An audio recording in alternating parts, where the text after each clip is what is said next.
I started my phone business, and again, people was like confused. Why would I do something like this? And to me, it made all the sense. I remember coming in, I was like, hey, you left Petrotrin and you were making X amount of dollars there. Or could I make X amount? And you sit on a stool and probably have 4 people for the week that will walk into your store. And I'm like, yeah, but the name of the store is Wayne. Right. So it was like Wayne's Electronics, right? So I'm like, that's my name.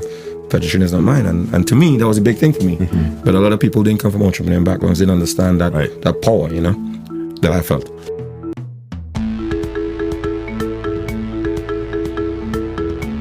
From Caribbean Ideas Synapse in Trinidad and Tobago, this is UpTick, a podcast that's part of the Synapshot Podcast Network. UpTick is a show that brings you the stories of the Caribbean entrepreneurs and innovators who are building the next generation of great companies. These are the stories that you don't typically hear of how these leaders are working to build brands and businesses that have the potential to not only improve the Caribbean world, but also help the Caribbean world make an impact on the global business stage. Their stories will move you, inspire you, push you to take action, or maybe help spark your next great idea.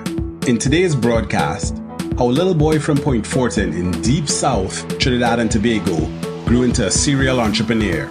You learn how he is now working to solve one of the region's and maybe one of the world's biggest problems, payments. And specifically, how do you make payments easier, more accessible, and more efficient? Today, you learn about his unique outlook on money, and you'll also learn how he spots and goes after opportunities, and why he doesn't believe in selling people, but rather on simply solving their problems and always delivering value. He is Aldwyn Wayne from Trinidad and Tobago in the Caribbean, and his company is called WiPAY. Today's episode is brought to you by Republic Bank Limited, who are committed to helping Caribbean small and medium-sized enterprises succeed on their path to business success. Check out Republic Bank SME Toolkit at republicsmetoolkit.com for founder stories, helpful content, and much more.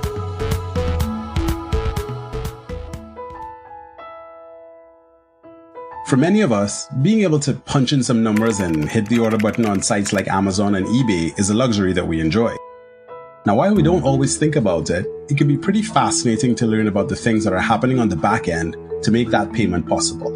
And it creates a lot of power for consumers and businesses alike when you expand the ways that they can pay or get paid. Now today, we're talking with someone who both cares deeply about and has a vested interest in making it easier for individuals and businesses in the Caribbean and beyond to give or receive payments on their terms.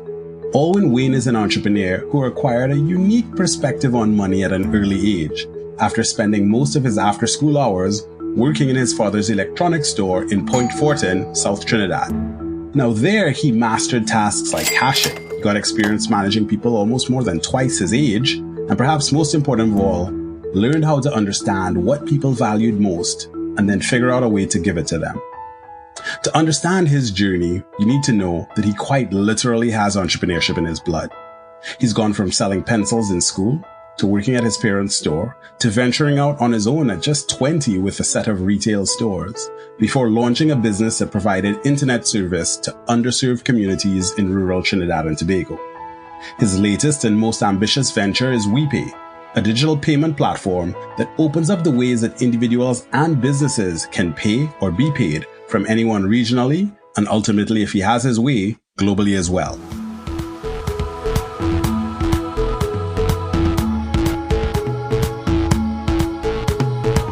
Well, actually, when I got back from school, I remember quite vividly one of my dad's friends who was the MPO of Petrotrin said, listen, you need to come, get some experience, right. Blah, blah, blah.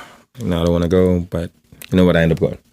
So I spent about 2 weeks in there, and I remember people from TSD came to Point Fortin and said, listen, they want to open a flagship, but they need this building, one of the buildings that we own. Right. I'm like, Daddy, you know what? I'm going to want it. It was an empty space. I'm going to go ahead and run that. So, give me that business. So he said, all right. Probably was, 20, 21? Right. He's like, all right, we'll sign this deal. We're going to open the B-Mobile store, but it's going to be You're going to be certain. Right. So I remember opening the store and sitting on a stool just like this. No workers. It's probably big like this place right here. Phones. And everyone was laughing because you left Petrotrin. Right. Big company, you have a nice job, and you're going to go do your own thing, and people To are sit like, on a stool. It's like, you left Petrotrin to go sit on a stool. I started my phone business, and again, people was like confused. Why would I do something like this? And to me, it made all the sense. I remember coming in, I was like, hey, you left Petrotrin and, you were making X amount of dollars there, or couldn't make X amount, and you sit on a stool and probably have 4 people for the week that will walk into your store. And I'm like, yeah, but the name of the store is Wayne. Right. So it's like Wayne's Electronics, right? So I'm like, that's my name. Petrotrin is not mine. And to me, that was a big thing for me. Mm-hmm. But a lot of people didn't come from entrepreneurial backgrounds, didn't understand that power, that I felt. Long story short, the reason why they expanded to 0.14 is because Digicel was about to launch. And they flood the market with phones, trying to get, the market all saturated with B-mobile phones. Me leaving Petrotrin within a matter of a month, because they did that push, what I probably would have made in 10 years in Petrotrin, I made in that 4-month push that B-mobile was trying to saturate the market and maybe double the size, hire 10 hookers. 0.14 had no internet, or good internet.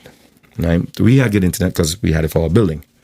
So what I did was created an internet company for 0.14, where I just took the internet from my building or my dad's building, send it to a tower on top of the highest hill in 0.14, and use wireless antennas to broadcast it out. Yeah, okay. And that's what my first company was. Right. I expanded to CJOS, where I not only did CJOS internet, but I did CJOS cable. I bought satellite dishes, negotiated a lot of land. This guy that had an empty lot of land to put my dishes on there. Gave him free cable for the rest of his life. Right. If I could use his lot of land to put my dishes up. Right. And he allowed me. I put up like 4 satellite dishes. Okay. And I ran cable along, I can say it now, TM-Tech pole. Right. So all on TM-Tech's pole, I had my cable on. I covered about 1,200 customers in Bonus and Coromandel, which is CJOS. Right. And that was my first business. Okay. Power line and CJOS cable. There you go. All right. Good. So you went from that. Okay. And then from that, there was also something in between there too, right? So I had power line communications. Right. Again, if you Google my name, right? You would see CJOS cable. You'll see all these articles about the guy that owned the cable company in South. Then power line communications, we did the first set of cameras on the highway, Rima cameras, San Fernando City cameras, which have nothing to do with WiPAY. Right. Diggle Martin flood system. You see the big thing that says flood system in Diggle Martin. Okay. Yeah, that's my company as well. So I've been in this, entrepreneur technology space for a while, but doing different things. Right. Outside of payments, right? It was always technology. Right. We did Petrotrin cameras offshore. And when we come back, Aldwyn talks about the genesis of WiPAY and how he got businesses and individuals alike to notice his company and his brand. Before we continue, we want to take a quick moment to say thanks to our sponsor, Republic Bank Limited, for making this episode possible. Now, as a busy entrepreneur, juggling so many tasks to ensure your business runs smoothly can be really tiring and time-consuming. Republic Bank's digital business solutions make it easy to stay on top of your tasks and still find time for the things that are important. Their digital business solutions include products like online banking, Republic ACH, the payment management platform, ePay, and other e-commerce solutions designed to facilitate online payments. They've also got great business credit cards if you want to be able to do and execute on things faster. Make the right choice for yourself and your business with Republic Bank's digital solutions. Now, for many of you entrepreneurs out there, you might have started thinking about owning your own space or owning your own building. For some of you, it's a way to reduce operating costs. For others, it's a way to build up assets and create something that you can hand down to future generations. Whatever the reason, if you're thinking about investing in your own property, check out Republic Bank and learn how you can qualify for a commercial mortgage today.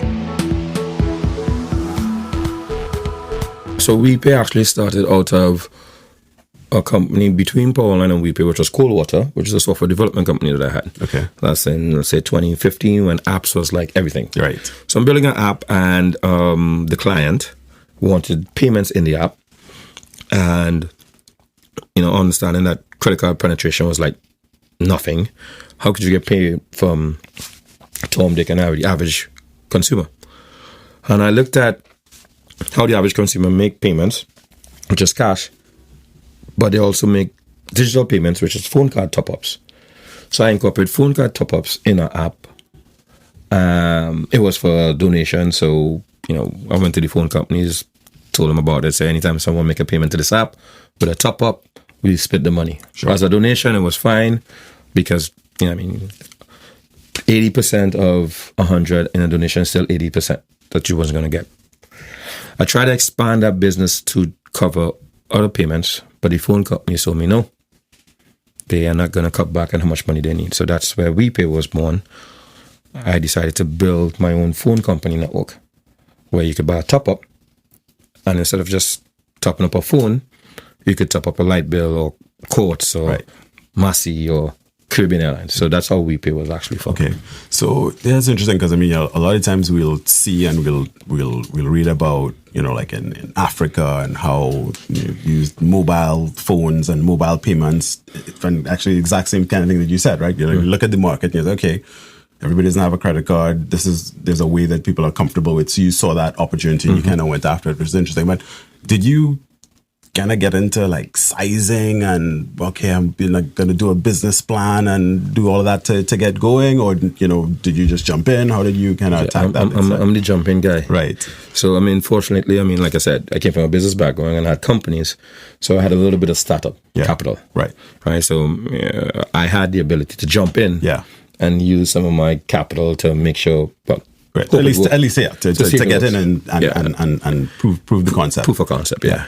So yeah. Are you familiar with lean startup and sort of the idea of get in, test, learn, MVP models. Yeah. Okay. So is that what you? So is that what you did? Yeah. Because I think we, of course, I think that was one of the more powerful things that I, came across, and it's a big part of how I think about business. In fact, this that we're doing now is a classic MVP because we could have spent, weeks planning and let's go in and do it and let's see where it goes, right? So that idea of the minimum viable product and just seeing if something works or not is pretty powerful. How did you apply that sort of approach with your business now? So that's the thing, and that's actually how we applied every single approach or every customer in the first year of WiPAY.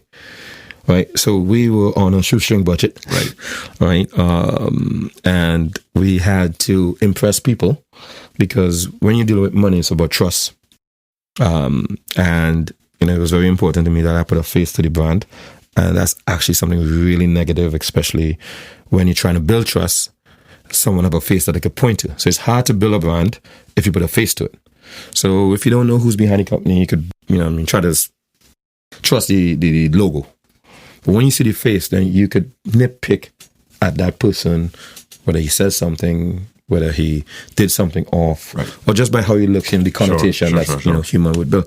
But I needed the face because I think I told you before, it's important to me about my culture, right? So how do I build trust? Trusting me with your money when you don't have when I don't know you yet. Exactly who am I, right?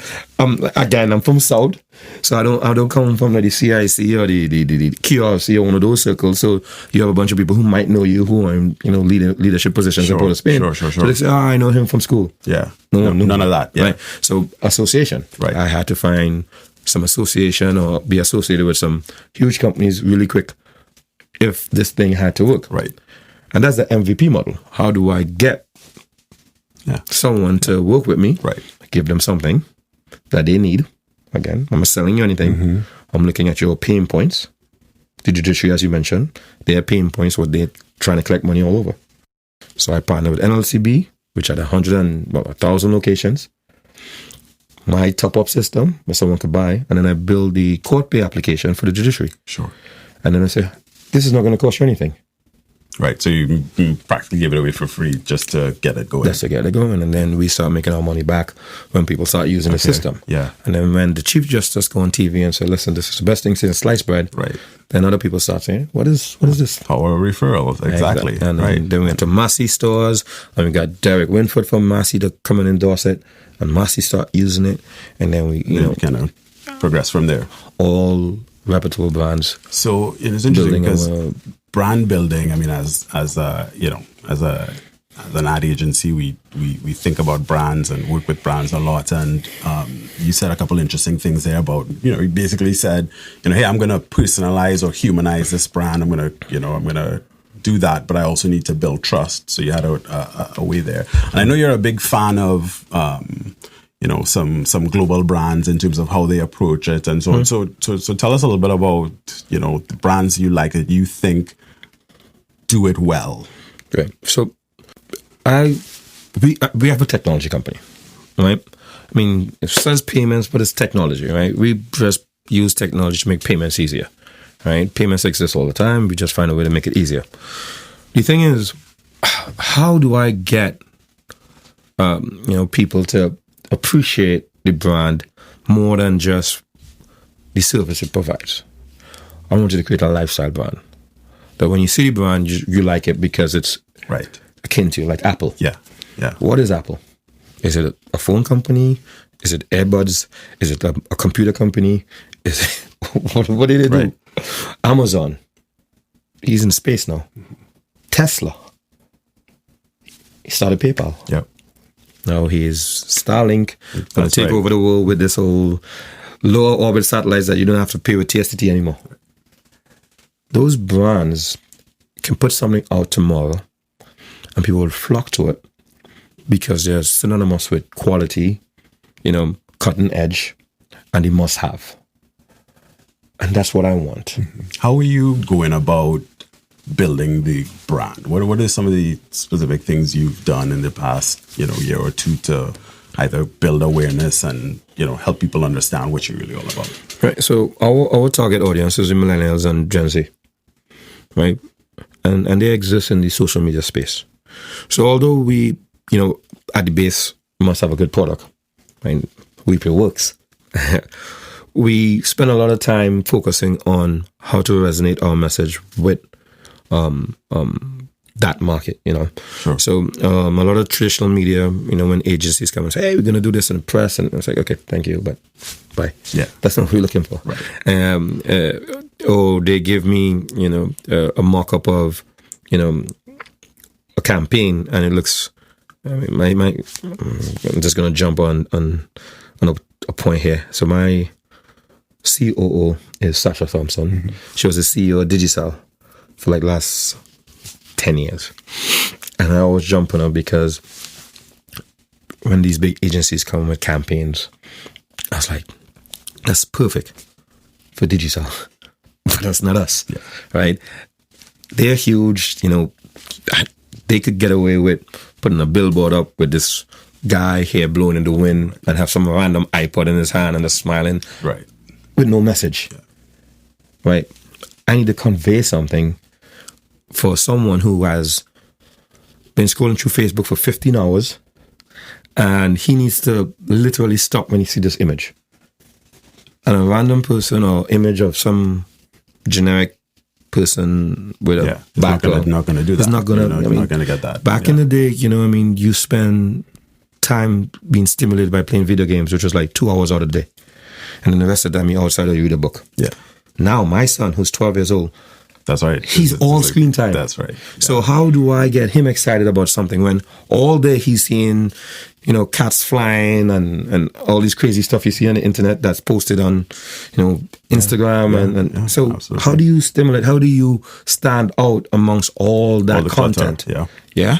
And from me go down, that's what I preach. I'm like, our brand has to stand out, right? When the social media thing started, Facebook was essentially put a story and a picture next to it. And then they start going on to like Instagram and Snapchat where the stories were like 2 sentences and pictures and videos. Now there's this thing called TikTok. Yeah. It's no That's right. no caption. No, it's all just video. Yeah. Yep. So I look at my 12-year-old and he's like this. I'm like, dude, I'm getting dizzy, and he's like, That's right. he's like scrolling through like, and he's I'm like, how do you know when to stop? So, and then in a world where everything is coming at you, you know, I mean, we see messages, marketing messages, content, all these different things. So so you're saying that like, so a big part of it for you has been like to find like an aesthetic or a look or something that's get you to do a little be outside the box. We are outside the box. Right. We are not the bank. Yeah. Right. We are not traditional. Yeah. So our messaging has to be different. Non-traditional. Yeah. Our messaging has to be, something that stands out. Right? So what my look stands out. Right. Yeah. So what do you do then? So I know you've done stuff like in carnival fetes and different things. So you'll do things like that to kind of reach your audience and then engage them that way. So again, right? We just don't sponsor an event. We actually, add value to the event to the point where if I was in an event, what value, could this company give me? Right. What do I want? And if I don't want to make a payment in the middle of the event, well, I might, but I'm saying, tipsy, what do I want? You know what? We have couches that you sit on. We don't try to sell you anything in the fact. We just provide value for you. Yeah. And then you feel, what? They went out of their way to put, a drinks table in the back here, or put a lounge chair in the back here, or give away, fans because it was hot. Our brand association should be right in line with what you need and not what we're trying to sell you. Yeah. And again, it comes from the genesis of me and business. I'm not trying to sell you anything. WiPAY provides a service that you need. So I'm not going to sell you that. You know that. If you have a business, you want to accept payments online, you need WiPAY. Yeah. Okay, you go with PayPal, you need an American account. How much people has an American account? Not much. Yeah. You need a credit card, you can't get it from the bank, WiPAY could give you a Visa card. Sure. So you want the service, you need the service. Right. Yeah. But the thing is, why should you give me your business? Yeah. And that's what we market. We try to sell us rather than the products, because the products is what's already out there. Sure. So I'm selling me and the company. You've done, big deal with Republic Bank, and you're kind of constantly having to, as you said, you have to sell other people. And so for the entrepreneurs out there, the would-be entrepreneurs, the entrepreneurs who just want to get better at it, when you're interfacing with those folks in the boardroom, right? What are some of the things that you've learned in terms of how you express ideas to people who might be skeptical, or this is new, I don't understand it? Like, how have you found ways to navigate that and get people on side? Yeah, definitely. So that's the thing. It's new to them. Because it's new to them, because it's comfortable to you doesn't mean it's comfortable to everyone else. So expect pushback. Practice the pushback to the pushback. Right. So I have to sell a bunch of 70, 80-year-olds, a software technology that they have no idea what it means or how it works. It doesn't make sense in terms of the business model, because they can, you invest in something, you see returns based on your investment because you put something out there. In the software world, you have a run rate, and then one day you just see it flip from investment to value. So it's like, how do you sell that? Right. To someone who don't understand it. Put yourself in their shoes. Understand what they understand, and then give them baby steps. I just today, before when I got on here on LinkedIn, I'll answer your question with something I posted today on LinkedIn. Sure. This guy out of Miami asked Karen Roach, who posted, WiPAY, their terminals doing great, da-da-da-da-da. He's like, why are they doing terminals? That's a backward step, You should be pushing online and mobile phones and sure. Like, yeah, but perspective. He's like, Aldwyn, how do you answer this? I answered it. I said perspective. He needs the Caribbean perspective. Yes. He's sitting in the United States, right, and he understands what America is going through. I'm in the Caribbean. You want me to tell Tanti Norma, who goes to the market, to take her phone and make a payment online? Right. No, that phone is going to steal my money. Yeah. That's in her head. She will be fine if I put a device that she could swipe a card on, Right. and then when she go to the device a couple of times, they say, hey, you could put that on your phone and you could tap the device. And then after you tap the device, then you say, hey, you don't even need the device. So it's understanding their point of need, perspective. Sure. Same thing in the boardroom. Understand the prospect or the angle or the gaze that they're coming from, and give them or sell them something that they understand. Although you want to sell them the whole house, the whole shebang, I'm only going to sell you exactly what you want What you to need understand. and with a perspective of where you're coming from in mind, which is pretty powerful.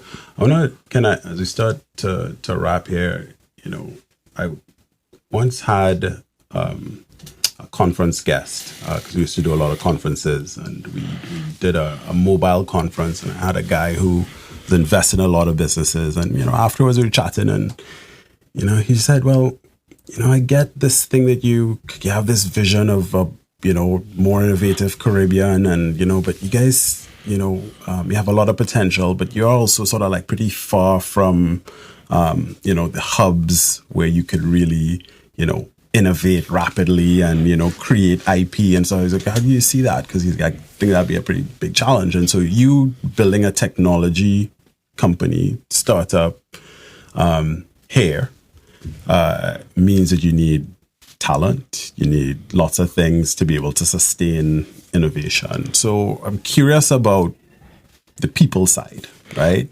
Tell me a little bit about how you recruit, how do you train to sustain that? So I mentioned a couple of companies that I look up to and try to fashion our business behind. And one of those companies is Facebook. And about a week ago on an interview, someone asked Mark Zuckerberg the same question about Silicon Valley. And he said he would advise everyone who's trying to start a startup right now, don't come to Silicon Valley. Right. Back then, before the internet was so pervasive, you had to go where the money was and where the talent was.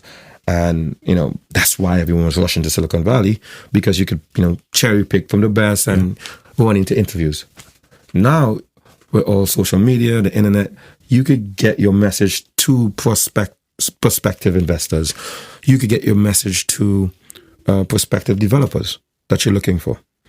Matter of fact, that same LinkedIn I'm telling you about, my entire inbox is developers from Croatia, China, India. Hey, we love what you're doing with WiPAY. Right. Hey, do you have any work? We could do X, Y, Z. Yeah. You don't have to be in any specific region, space, area to get developers. Talent now. Yeah. My talent actually came all homegrown, but I do have the option to get talent from Jamaica, from Barbados, from Silicon Valley, because it's all online. Yeah. You build, you create in a virtual space. You don't need to actually code in an office. My code is code from home. Right.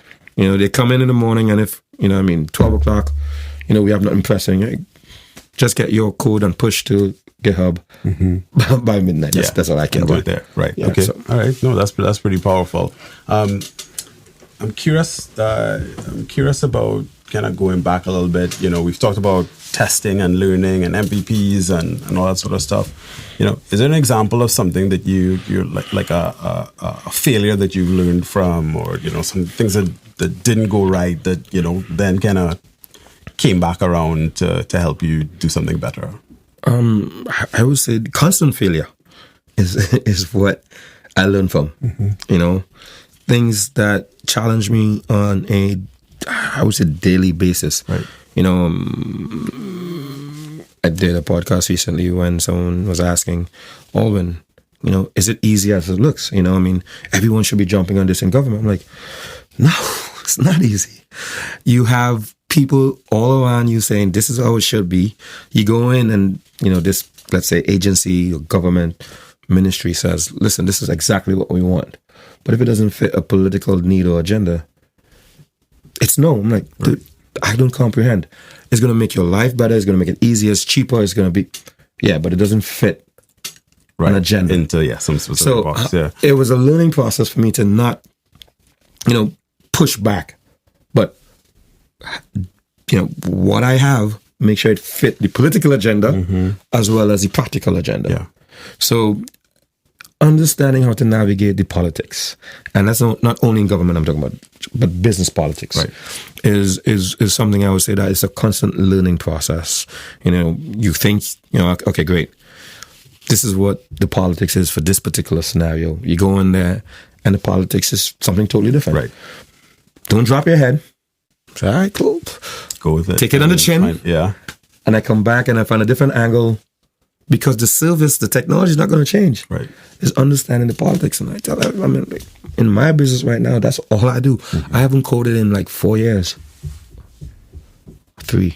Right. I have a management team that runs the business. My job is to play the politics. Yeah. Make sure that businesses that we go behind, deals or contracts that we're in, I have all the T's crossed and I's dotted, so that the politics doesn't interrupt, the solution. Yeah. Right. And as a leader, you talked about things that you learned from.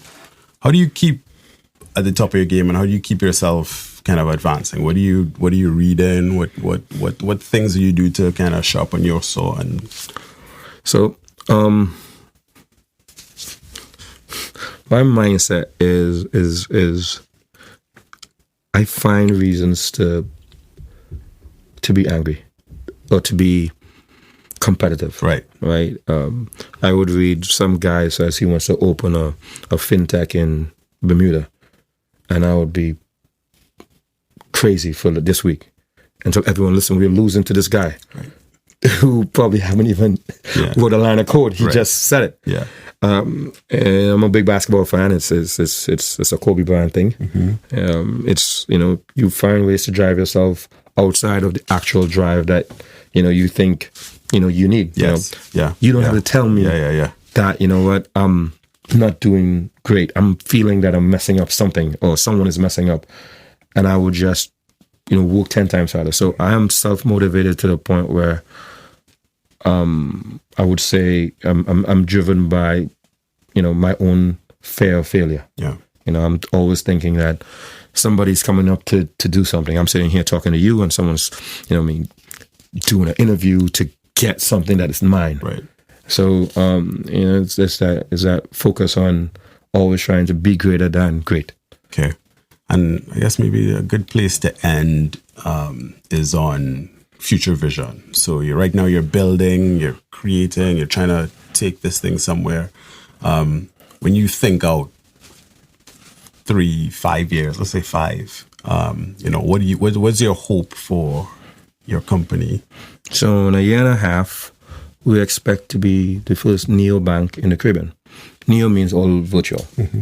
So once you're 18 years old, you have a phone, you have a bank account. You don't need to go into an office, a store.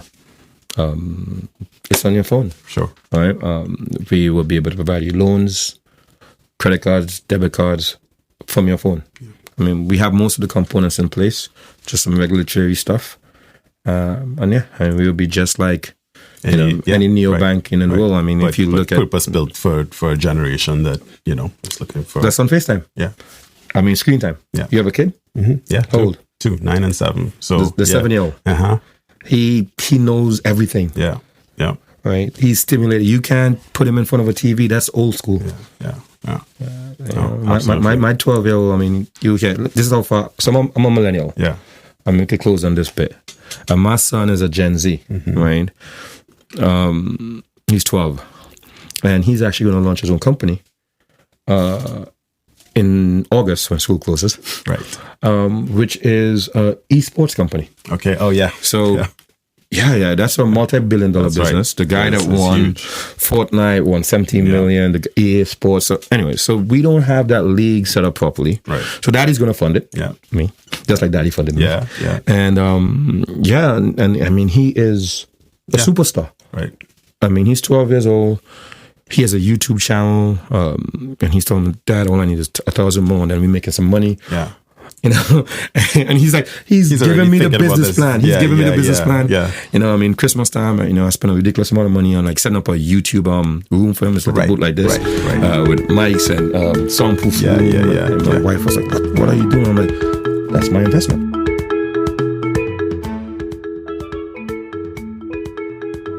Now that was Aldwyn Wayne, founder of WiPAY Caribbean, the company that's making online payments possible for individuals and small business owners all around the Caribbean. Now, if you'd like to know when the next episode is, please subscribe to this podcast via your favorite platform. And don't forget, share it with a friend. From Caribbean Ideas Synapse, on behalf of the Snapshot Network, this is Chike Farrell signing off. And remember, always keep ticking up.